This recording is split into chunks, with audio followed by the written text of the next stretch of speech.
আর এই পাথরটা এই মানুষটাকে সমুদ্রের একেবারে নিচে নিয়ে যাবে। আর এটা 7টা ডেথ ট্র্যাপের মধ্যে প্রথম যা এর জন্য আমরা প্ল্যান করেছি। যেমন 100 ফুট উপরে শূন্যে ব্যালেন্স করা, 1000 পাউন্ডের ভাল্লুকের কাছ থেকে ব্যাগ চুরি করা, মাইনফিল্ডের মধ্য দিয়ে ড্রাইভ করা এবং এরকম আরো অনেক কিছু।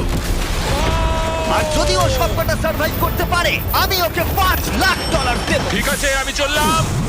সবার প্রথমে ওকে এই ট্র্যাপের হাত থেকে নিজেকে বাঁচাতে হবে, আর এগুলো খুবই বিপজ্জনক। তাই আমরা শুটিং এর সময় সেফটি প্রফেশনালদের রেখেছিলাম। আর প্রত্যেক সেকেন্ডে চেনে বাঁধা থাকার অর্থ ও সমুদ্রের আরো গভীরে নেমে যাচ্ছিল।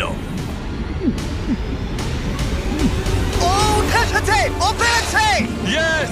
কনগ্রাটস! তুমি এখন $5,00,000 জেতার দিকে এক পায়ে গলে। ইয়েস! কিন্তু এর পরের চ্যালেঞ্জটার হাত থেকে বাঁচা অতটাও সহজ হবে না। দ্বিতীয় ডেথ ট্র্যাপে তোমাকে স্বাগত।